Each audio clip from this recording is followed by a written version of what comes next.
this is Danica back with the Westlock Pioneer Museum Feature Series. Today is a particularly exciting day as I'm here to highlight our brand new collection, Silknitter Hat Collection. While these hats have been on display before, this is our first time putting them out in quite a few years. I wanted to take today's video to detail hat fashion throughout the decades, particularly in the 20th century. We'll start with the 1900s. In the early 1900s, people loved tall hats. Tall hats were everything. People wanted extravagant, they wanted big, and they were often adorned with flowers and feathers and other things of the sort. But people were also wearing top hats, particularly men, well into the 1920s. You can see an example of that in our far corner over there with the black hat. As the 1910s approached, the hats just got bigger, with brims getting wide enough to cover people's shoulders. At times, hat pins of up to a foot long were needed to hold the hats in women's hair. Now, by the late 1910s, as World War I started, these hats fell out of fashion rapidly. It was deemed unpatriotic to be concerned with one's appearance, so hats became rather utilitarian and were made very close to the head, and they would sit lower on the brow. This style continued into the 1920s, as you can see with the cloche, with the pink hat at the front and this green one here. These hats were very close to the head and sat lower on the brow, and they rarely had brims. Instead of having extravagant flowers or feathers, most of the detailing was in the fabric itself.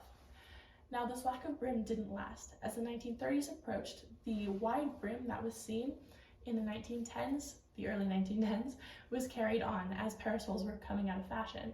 So in order to keep one's shoulders and one's head safe from the sun, large hats were used. The 1940s were a time during World War II. Hats were they were kind of the only fashion that people had. Outfits were very utilitarian, as all the rations prevented fabrics from being used to create extravagant outfits. However, the materials used to make hats were not rationed in the same way, so extravagant hats could be made without there being huge problems. Now, as opposed to the 1910s, when it was deemed unpatriotic to have an extravagant hat during the war, it was deemed almost a resistance piece to have these extravagant hats.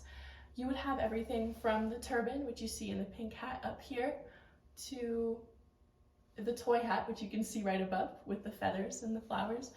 These kind of hats were made to accommodate the big hairstyles, but were still meant to be more on the extravagant side. Now, the 1950s saw a decline in hats as an everyday staple. The companies that were selling these hats took it upon themselves to market these big, extravagant hats, saying they were necessary for nightlife, that in order to have an extravagant outfit, you needed an extravagant hat, but this didn't work too well. The 1960s saw the last hurrah as the hat of an everyday fashion piece, with Jackie Kennedy wearing pillbox hats, as you can see with the red bow on the top shelf. Now, these were very fashionable for a short period of time, but by the end of the decade, hats were nearly extinct as an everyday piece of fashion. To check out the hats mentioned in this video and to see others on display, come stop by the Westlock Pioneer Museum. We're open Tuesdays to Saturdays, 10 a.m. to 5 p.m. We hope to see you soon.